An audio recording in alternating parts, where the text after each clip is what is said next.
If you're a believer in Jesus Christ, you don't need to fear death. No, I fear that car coming to about run me over because I think that's going to hurt.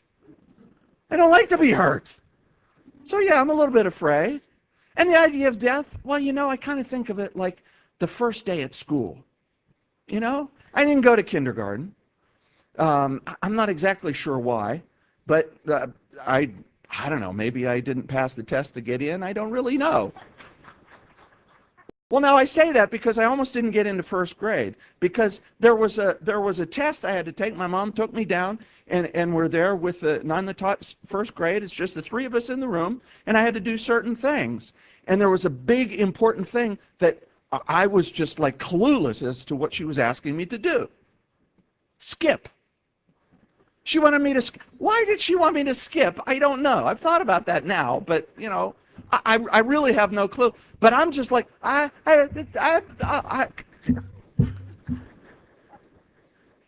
And you know why I remember this is because the nun was so gracious and sweet and so forth, but I remember like, oh, you passed the test, but I got into first grade.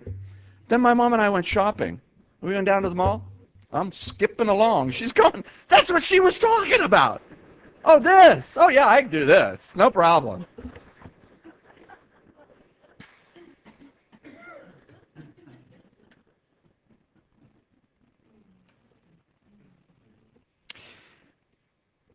The disciples never had a reason to fear. Never had a reason to fear. Because God is on the throne. Now, we can fear death in the way of, well, that first day at school, I really don't know what this is going to be like. I've heard some stories. I was in that room once. I met my teacher.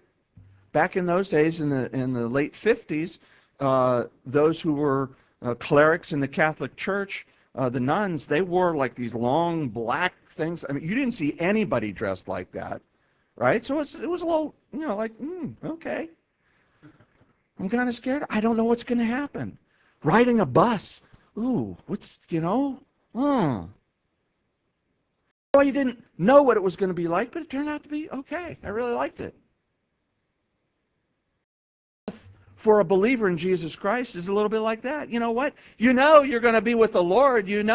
Absent from the body, present with the Lord. Man, great, awesome. I think there's a long hallway and light, and you walk toward the light. That's what I keep hearing from people. It's not in the Bible, but it might be the way it works. But okay, but exactly what's going to happen?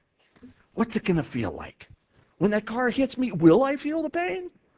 Or will I just go, oh, I'm dead? Will I be like in the movies where I see myself down there and go, whoa, oh, bye? Who knows? Right? So there's a little bit of fear there. Like, well, it's the fear of the unknown, but with the confidence of where you're going. And in this life, if you are a follower of Jesus Christ, you have nothing to fear. Nothing. Nothing. There is nothing that can harm you in a way that Jesus isn't right there with you. Will it hurt? Well, maybe. Yeah. When those who were followers of Jesus Christ went to the lions, went to the stake, went to this, that, and the other thing, did they feel it? I think at least some of them did. Absolutely. Was Jesus with them? Absolutely.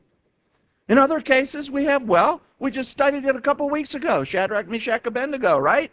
Thrown in the fire. The guys get close enough that are throwing them in. They get toasted, right? But Shadrach, Meshach, and Abednego, they're all bound. All the fire does is burn up the ropes, freeze them, and they're walking around in there with Jesus. I'm wondering, what are they talking about? Right? Are they in there singing? Are they like, you're the Lord? We don't know. But they didn't even have the smell of smoke on them. But the point of it is, we don't have to fear. The first thing Jesus said when he was in their midst was, peace, peace, chill out, guys. Don't be afraid. Don't be afraid. Instead, receive the Spirit of God and stand and walk in the power of the Spirit of God. We need not fear. We need not fear.